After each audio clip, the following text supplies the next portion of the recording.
से जुड़ी हुई बड़ी जानकारी आपको दे दे। कांग्रेस और बीजेपी में गठबंधन पर निर्णय जल्द हो सकता है। आपको बता दें कि बांसवाड़ा सीट पर गठबंधन पर जल्द फैसला हो सकता है। समझौता न होने पर प्रत्याशी कांग्रेस उतारेगी तो अर्जुन बामनिया को टिकट कांग्रेस दे सकती है।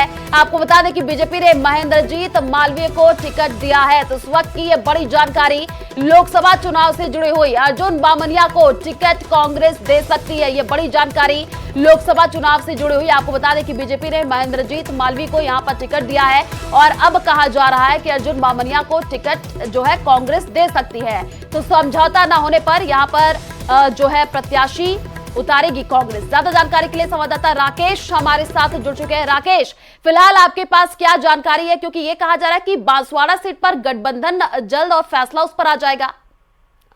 बिल्कुल, देखिए जिस तरीके से कांग्रेस इंडी गठबंधन के साथ राजस्थान में समझौता कर रही है, इस बार जैसे सीपीआईएम को सीकर सीट पर प्रत्याशी उतारा है, कांग्रेस अपना प्रत्याशी नहीं उतारेगी। जो है नागौर से हनुमान बेनीवाल को कांग्रेस ने जो समर्थन दिया है। अब तक चूंकि दूसरे जो चरण के लिए नामांकन का आखिरी समय आने वाला है, लेकिन कांग्रेस अभी तक बांसवाड़ा सीट को क्लियर नहीं कर पाई है। ना तो गठबंधन की घोषणा हुई है और ना ही अभी तक कांग्रेस ने अपने प्रत्याशी की घोषणा की है। बांसवाड़ा क्षेत्र से महेंद्रजीत सिंह मालवीय के बीजेपी में शामिल होने के बाद में अभी तक कांग्रेस ने वहां पर किसी को अपना प्रत्याशी घोषित नहीं किया है और ना ही गठबंधन पर मोहर लग पाई है। तो निश्चित तौर पर कांग्रेस का केंद्रीय नेतृत्व चूंकि सीटों का डिक्लेरेशन कर रहा है, तो वहां इस बात को लेकर अभी भी मंथन जारी है और इसके जल्द आज ही संभवतः निर्णय होने की इस पर उम्मीद लगाई जा रही है, क्योंकि नामांकन के लिए समय भी कम है। वहां से अर्जुन बामनिया है, वो एक कद्दावर नेता है, प्रबल वहां से जो है दावेदारी भी उनकी लोकसभा में है। हालांकि अभी गठबंधन की बैठक के बाद ये तय होगा कि वहां से प्रत्याशी कौन होगा, लेकिन अगर गठबंधन नहीं होता है तो कांग्रेस जल्द ही वहां पर अपना प्रत्याशी घोषित कर सकती है। एकमात्र लोकसभा सीट पर कांग्रेस ने राजस्थान से अभी तक अपना प्रत्याशी घोषित नहीं किया है। हालांकि इस बार कांग्रेस के लिए बड़ा धर्म संकट का समय रहा है, क्योंकि वरिष्ठ नेताओं ने, अधिकांश नेताओं ने लोकसभा के टिकट लेने से ही इनकार कर दिया था, चुनाव लड़ने से ही पीछे हट गए थे, चाहे जयपुर की हो, भीलवाड़ा की हो या हम राजस्थान की बात करें। तो अब कांग्रेस वहां पर जो किस तरह से प्रत्याशी उतारती है, और क्योंकि पिछली 2 लोकसभा सीटों से कांग्रेस को एक भी सीट राजस्थान में नहीं मिली। बिल्कुल राकेश, 2014 और 2019 में कांग्रेस का बिल्कुल खाता नहीं खुला और इस बार इसी वजह से चिंतन मंथन किया जा रहा है। एक एक सीट पर कांग्रेस भी जोड़तोड़ मेहनत करती हुई नजर आ रही है। आप नजर बना करके रखिए, आगे आपसे अपडेट लेंगे। फिलहाल शुक्रिया तमाम जानकारी साझा करने के लिए। और चलिए रुक करते अगली खबर की ओर। राजस्थान में आज से बीजेपी चुनाव प्रचार का शंखनाद करने वाली है। गृह मंत्री अमित शाह आज राजस्थान के दौरे पर रहेंगे, जहां वो सीकर में रोड शो करेंगे और चुनावी प्रचार को धार देंगे। इससे पहले वो जयपुर में बीजेपी कोर कमेटी की बैठक लेंगे और कई लोकसभा सीटों को लेकर के कार्यकर्ताओं को जीत का मंत्र भी देते हुए नजर आएंगे। तो ये बड़ी जानकारी आपको दे रहे हैं, क्योंकि देखिए अब कुछ ही दिन बाकी है जब लोकसभा का चुनाव होना, और उससे पहले अब बीजेपी पूरी तरीके से तैयारियों में जुट चुकी है। गृह मंत्री अमित शाह आज राजस्थान के दौरे पर रहेंगे, ये बड़ी जानकारी, जहां वो सीकर में रोड शो करेंगे और चुनावी प्रचार को धार देंगे। आपको बता दें कि इससे पहले वो जयपुर में बीजेपी कोर कमेटी की बैठक लेंगे। काफी महत्वपूर्ण ये बैठक होगी, जिसमें राय मशवरा किया जाएगा कि कैसे आने वाले दिनों में जो है चुनाव में जीत हासिल की जाए। उसको लेकर के रणनीति बनाई जाएगी कि कैसे अभी भी जो कार्यकर्ता है वो जमीनी स्तर पर जाए और लोगों को बताए कि किस हिसाब से केंद्र सरकार ने काम किया है। जैसे कि बात लगातार देखिए बीजेपी करती हुई नजर आ रही है कि मोदी की गारंटी और लगातार जो योजनाएं चलाई जा रही है केंद्र सरकार के द्वारा, उसको लेकर के कैसे आम जनता तक जाना, इन सब को लेकर के रणनीति बनेगी। और आपको बता दें कि लोकसभा सीटों को लेकर के कार्यकर्ताओं को जीत का मंत्र अमित शाह देंगे। तो काफी महत्वपूर्ण ये दौरा हो जाता है गृह मंत्री अमित शाह का, क्योंकि देखिए अगर हम राजस्थान की बात कर ले तो बीजेपी मिशन 25 को लेकर के एकदम पूरी तरीके से जोर आजमाइश करते हुए नजर आ रही है और एक एक सीट पर यहां पर भी चिंतन मंथन किया जा रहा है और लगातार ये कोशिश की जा रही है कि आम जनता के बीच पहुंचा जाए, क्योंकि ये दौरा काफी महत्वपूर्ण है अमित शाह का। इससे पहले भी हमने देखा था विधानसभा चुनाव में अमित शाह लगातार दौरे करते हुए नजर आए थे, वहां पर भी वो लगातार बैठकें लेते हुए नजर आए थे और उसका परिणाम जो है वो देखने को मिला था विधानसभा चुनाव में। अब लोकसभा चुनाव है और इसी को लेकर के जोर शोर से तैयारियां अब बीजेपी में देखने को मिल रही है। ज्यादा जानकारी के लिए संवाददाता बाबूलाल हमारे साथ जुड़ चुके हैं। बाबूलाल, गृह मंत्री अमित शाह का ये दौरा, जहां पर वो कार्यकर्ताओं की बैठक लेंगे, जीत का मंत्र देंगे, कितने बजे का कार्यक्रम, क्या क्या प्रस्तावित है, विस्तार से बताइए। जी देखिए, दोपहर 2 बजे उनके जयपुर पहुंचने का कार्यक्रम है। उसके बाद वो सीधे ही होटल ललित, जो कि एयरपोर्ट से बिल्कुल सटा हुआ है, तो वहां पर पहुंचेंगे और लोकसभा कोर कमेटी की बैठक लेंगे। घंटे भर ये बैठक चलने वाली है, जिसमें तमाम जो बीजेपी के बड़े नेता हैं उनको जीत का मंत्र देंगे। किस तरह की परिस्थितियां इस वक्त है, ताजा राजनीतिक हालात क्या हैं, जब दोनों ही पार्टियों के टिकट आ गए हैं, तो उसके बाद राजस्थान की 25 सीटों पर किस तरह की फाइट है और किस तरह के मुद्दे जो है उठा करके जनता के बीच में बीजेपी जाए, इस बारे में राय मशवरा करेंगे।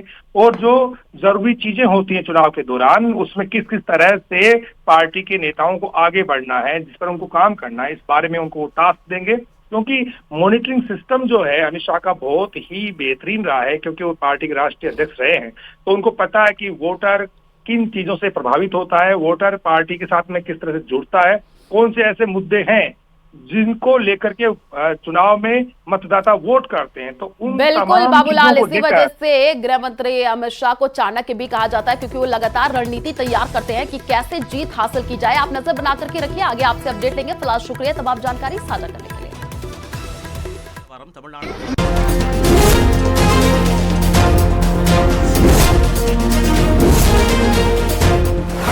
प्रदेश में चुनाव प्रचार का आगाज। अमित शाह और पीएम मोदी करेंगे चुनाव प्रचार। रविवार को अमित शाह सीकर में करेंगे रोड शो। रोड शो से पहले जयपुर में कोर कमेटी की बैठक।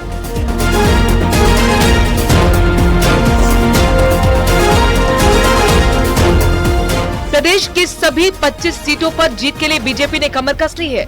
ऐसे में चुनाव प्रचार की कमान खुद गृह मंत्री अमित शाह और पीएम मोदी संभालने वाले हैं। इसी कड़ी में गृह मंत्री अमित शाह सीकर में रोड शो करेंगे। जानकारी की माने तो रविवार शाम 4 बजे रोड शो होगा। इसके बाद प्रमुख समाजों के प्रतिनिधियों के साथ उनकी बैठक भी होगी। लेकिन सीकर में रोड शो से पहले अमित शाह जयपुर के होटल ललित में लोकसभा कोर कमेटी की बैठक लेंगे, जिसमें जयपुर, धौलपुर, नागौर, दौसा, चुरू, झुंझुनू, करौली लोकसभा क्षेत्र की कोर कमेटी के सदस्य शामिल होंगे। लोकसभा चुनाव का आगाज हो चुका है और राजस्थान में पहला चुनावी कार्यक्रम सीकर को मिला है और इस सीकर के इस कार्यक्रम में आदरणीय अमित शाह जी हमारे बीच पधार है, सहकारिता के मंत्री हैं। मुझे भी उनके साथ जैसे वो दिल्ली में सहकारिता विभाग देख रहे हैं, राजस्थान में ऑपरेटिव डिपार्टमेंट हम देखते हैं, तो निश्चित रूप से जो है उनके अनुभव भी हम नीचे तक साझा करने का प्रयास करेंगे। अमित शाह के अलावा पीएम मोदी भी प्रदेश में चुनाव प्रचार करेंगे। पीएम मोदी 2 अप्रैल को कोटपुतली के सरकारी कॉलेज में जनसभा को संबोधित करेंगे। पीएम मोदी के दौरे को लेकर कार्यकर्ताओं में भारी उत्साह देखने को मिल रहा है। चुनाव प्रभारी डॉक्टर विनय सहस्त्रबुद्धे ने भी कोटपुतली पहुंचकर तैयारी को जायजा लिया। पीएम मोदी जयपुर ग्रामीण से बीजेपी प्रत्याशी राव राजेंद्र सिंह के समर्थन में जनसभा करेंगे। माननीय प्रधानमंत्री जी की एक दृष्टि से दिग्विजय यात्रा प्रारंभ हो रही है, तो इसका बहुत ऐतिहासिक महत्व है। इस सभा का है, उनके यहाँ आने का है और इसलिए 2 मार्च को जो एक बहुत बड़ा विशाल जन सैलाब यहाँ पर उमड़ेगा, तो उसके लिए आवश्यक व्यवस्थाओं को एक बार देखने के लिए मैं स्वयं हमारे इस कार्यक्रम के जो इंचार्ज है पूर्व मंत्री अरुण चतुर्वेदी जी और हमारी प्रदेश की सह प्रभारी विजयाताई राहटकर, हम सारे आए हैं। स्थानीय कार्यकर्ताओं के साथ बैठकर हम सभा सुचारू रूप से यहाँ पर संपन्न हो, इसकी चिंता करेंगे। विधानसभा चुनाव हो या फिर पिछला लोकसभा चुनाव, बीजेपी ने बेहद अच्छा प्रदर्शन किया है। ऐसे में बीजेपी के लिए अपने प्रदर्शन को दोहराने की चुनौती होगी, लेकिन पार्टी में जिस तरीके का जोश है उससे अंदाजा लगाया जा सकता है कि बीजेपी हर हाल में अपने लक्ष्य को हासिल करने की पूरी कोशिश करेगी। Bureau report, news 18 Rajasthan. और जयपुर से बड़ी खबर सामने आ रही है। बीजेपी ओबीसी मोर्चा का आज सम्मेलन। आपको बता दें कि जयपुर में ओबीसी मोर्चा का सामाजिक सम्मेलन होगा। ओबीसी मोर्चा अध्यक्ष के लक्ष्मण संबोधित करेंगे। आपको बताया कि बीजेपी प्रदेश अध्यक्ष सीपी जोशी भी इसमें शामिल होंगे। डिप्टी सीएम प्रेमचंद बैरवा भी शिरकत करने वाले हैं। तो जयपुर से इस वक्त की यह बड़ी जानकारी आपको दे रहे हैं, जहां पर आपको बता दें कि आज बीजेपी ओबीसी मोर्चा का सम्मेलन होना है और जयपुर में ही ये होगा। ओबीसी मोर्चा का ये सामाजिक सम्मेलन, जिसमें ओबीसी मोर्चा अध्यक्ष के लक्ष्मण संबोधित करने वाले हैं। बीजेपी प्रदेश अध्यक्ष सीपी जोशी भी इसमें शामिल होंगे। साथ ही साथ डिप्टी सीएम प्रेमचंद बैरवा भी शिरकत करने वाले हैं।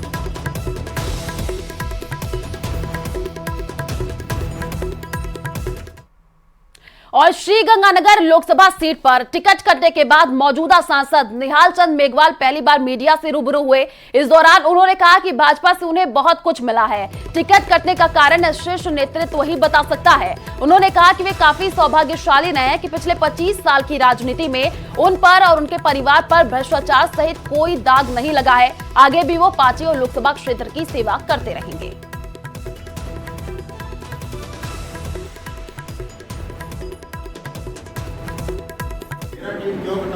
इस बात का जवाब मैं कैसे दे सकता हूँ? वो तो ऊपर वाले दे सकते हैं जिन्होंने टिकट देना था, लेकिन मैं कह सकता हूँ कि मैं एक ऐसा सौभाग्यशाली आदमी हूँ कि 25 साल तक मैंने क्षेत्र में राजनीति की। मेरे और मेरे परिवार के किसी भी व्यक्ति पे कभी भी कोई प्रश्न चिन्ह नहीं लगा, कभी कोई करप्शन का दाग नहीं लगा। आज जो चादर में मुझे 1967 में मेरे परिवार को ढाई थी, आज भी वो मैंने बरकरार रखी है। कोई भी इसमें प्रश्न चिन्ह नहीं है। मैं और बीजेपी ने लोकसभा चुनाव 2024 के लिए मैनिफेस्टो कमेटी का ऐलान किया। कमेटी में कुल 27 मेंबर है। रक्षा मंत्री राजनाथ सिंह को कमेटी का अध्यक्ष बनाया गया है। वही वित्त मंत्री निर्मला सीतारमण संयोजक होंगी। पीयूष गोयल सह संयोजक बना गया है। इसके अलावा कमेटी में 4 राज्यों के सीएम भी शामिल है। मध्य प्रदेश के सीएम मोहन यादव, असम के सीएम हेमंत बिस्वा शर्मा और गुजरात के सीएम भूपेंद्र पटेल और छत्तीसगढ़ के विष्णुदेव साय कमेटी का हिस्सा है। वहीं इसमें वसुंधरा राजे, अर्जुन राम मेघवाल और भूपेंद्र यादव और अश्विनी वैष्णव भी शामिल किए गए हैं। तो बीजेपी मैनिफेस्टो कमेटी का ऐलान ये देखिए ग्राफिक्स के जरिए हम आपको तस्वीर भी दिखा रहे हैं और वो नाम भी दिखाया जा रहा है जो मैनिफेस्टो के सुपर 27 है।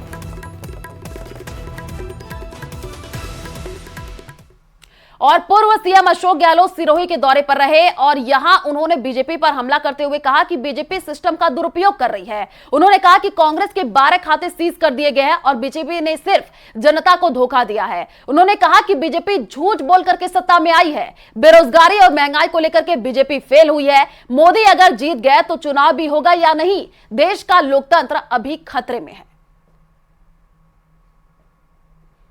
क्या बात कर रहा, ये डेमोक्रेसी है। आज क्या हो रहा है, मोदी जी जवाब तो नहीं देते हैं और तुम्हारा छोड़ दीजिए आप। मणिपुर में तो गृह युद्ध चल रहा है, महिलाओं के रेप हो रहे हैं। वहाँ का मुख्यमंत्री खुद कह रहा है, एक पत्रकार ने फोन किया, अब क्या रेप हो गया आज, अब इसी दिन एक हो गया, 6 रेप हो चुके मेरे यहाँ तो, और मैं कुछ नहीं कर पा रहा हूँ।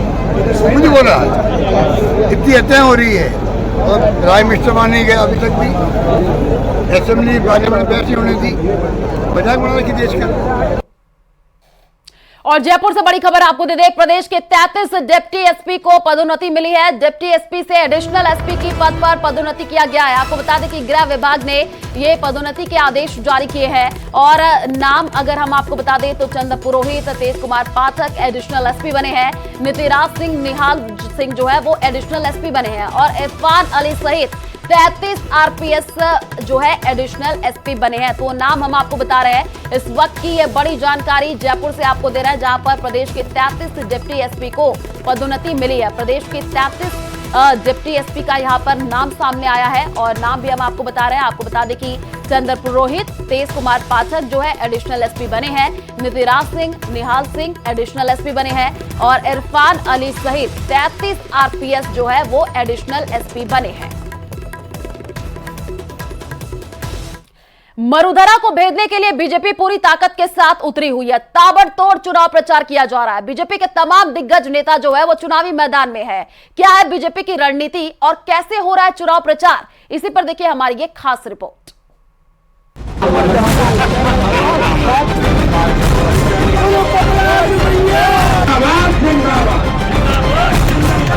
मरुधरा के सियासी रण में बीजेपी के तमाम दिग्गज उतर चुके हैं। ताबड़तोड़ प्रचार किया जा रहा, ज्यादा से ज्यादा लोगों तक पहुंचने के लिए तमाम कोशिशें की जा रही। बीजेपी का लक्ष्य फिर से हैट्रिक है तो साथ में ज्यादा से ज्यादा वोटों से जीतने का लक्ष्य भी लेकर पार्टी चल रही। कोटा से बीजेपी प्रत्याशी ओम बिरला तो लगातार गाँव जा रहे हैं। लोगों से देश को मजबूत बनाने के लिए पीएम मोदी का साथ देने की बात कर रहे हैं। हालांकि कोटा की जनता भी ओम बिरला का शानदार तरीके से स्वागत करती हुई नजर आ रही है।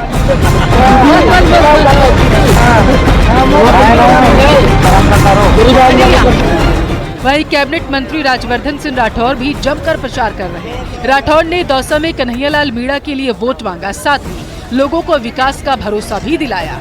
राठौड़ लगातार राजस्थान में घूमकर प्रचार करते हुए नजर आ रहे हैं। राठौड़ की जुबान पर पीएम मोदी का नाम है और 400+ का नारा भी। साथ ही जहां भी जा रहे हैं वहां कांग्रेसी नेताओं को बीजेपी में शामिल भी करवा रहे हैं। कांग्रेस के प्रत्याशी विड्रॉ करने में लगे हैं, बैकफुट पे जा रहे हैं, कोई लड़ना नहीं चाहता चुनाव, दूसरे नाम ढूंढे जा रहे हैं। जनता ने ये तय कर लिया है कि हमारा उनका भविष्य, जनता का भविष्य मोदी सरकार के साथ है, डबल इंजन की सरकार के साथ है। यहाँ पर राजस्थान में सरकार जनता ने आशीर्वाद दे दिया है। अब केंद्र के अंदर मोदी जी की सरकार बनेगी और यहाँ दौसा से जो हमारे कमल के निशान के जो प्रत्याशी हैं वो कन्हैया लाल जी को यहाँ से जीत निश्चित है। वहीं पहली बार लोकसभा के मैदान में उतरे जयपुर ग्रामीण से बीजेपी उम्मीदवार राव राजेंद्र सिंह ने लोगों से वोट का आशीर्वाद मांगा। साथ ही 2 अप्रैल को पीएम की सभा में पहुंचने का न्योता भी लोगों को दे रहे हैं। राव राजेंद्र अपनी जीत को लेकर भी आश्वस्त है। उनका दावा है कि बीजेपी सभी 25 सीटें जीतेगी। इस बात से संपूर्ण रूप से आश्वस्त हूँ कि जनता के आशीर्वाद से मेरा निर्वाचन जनप्रतिनिधि के रूप में लोकसभा के लिए होगा। हालांकि जिस सीट पर बीजेपी ने अपने सांसद को रिपीट नहीं किया, वहां भी पार्टी में कोई बगावत नजर नहीं आई। दौसा से जसकौर मीणा ने एक बार फिर कहा है कि वो पीएम मोदी के फैसले के साथ हैं। नए उम्मीदवार को पूरा समर्थन मिलेगा। इस दौरान सांसद जसकौर मीणा ने कहा है कि टिकट मांगना सबका अधिकार। अब टिकट नहीं मिला तब भी वे खुद भी और उनकी बेटी भी पार्टी के लिए काम करेंगे। जहां जहां भी कन्हैया लाल जी को मेरी आवश्यकता होगी, भारतीय जनता पार्टी परिवार को मेरी आवश्यकता होगी, हर पल हर कदम उनके साथ रहूंगी। तो देखिए, लोकतंत्र में टिकट मांगना सबका अधिकार है। हमारे दौसा संसदीय क्षेत्र से लगभग 15 लोग टिकट मांग रहे थे। टिकट तो एक को ही मिलना था। और अभी जहां बेटी की बात है, मैं बेटी के लिए नहीं, वो एक कार्यकर्ता है। हालांकि बीजेपी की तैयारी इस बार थोड़ी अलग है। नए प्रत्याशी के साथ पुराने सांसद भी प्रचार में जुटे हैं ताकि राजस्थान को फिर से जीता जा सके। Bureau report, news 18 Rajasthan. और चलिए रुक करते हैं अगली खबर की ओर। कोचिंग छात्रा का अपहरण करने और बंधक बनाकर 30 लाख रुपए की फिरौती की मांग करने के ड्रामे रचने मामले में आपको बता दें कि करीब 2 सप्ताह बाद भी पुलिस के हाथ खाली हैं। परिजनों और समाज के लोगों में भी जो आक्रोश है वो बढ़ता जा रहा है। हालांकि सिटी एसपी ने छात्रा को सकुशल घर लौटने की अपील की थी, लेकिन उस अपील का भी कोई असर नहीं पड़ा है। इस मामले में पहले ही कई चौंकाने वाले खुलासे हो चुके हैं। छात्रा की तलाश के लिए कोटा और एमपी पुलिस की कई टीमें शहर के सहित आसपास के इलाकों में छानबीन कर छात्रा की तलाश कर रही हैं। आज 14 दिन बाद भी पुलिस को कोई कामयाबी हासिल नहीं हुई है। छात्रा को दस्तयाब करना 2 राज्यों की पुलिस के लिए एक बड़ी चुनौती बनी हुई है।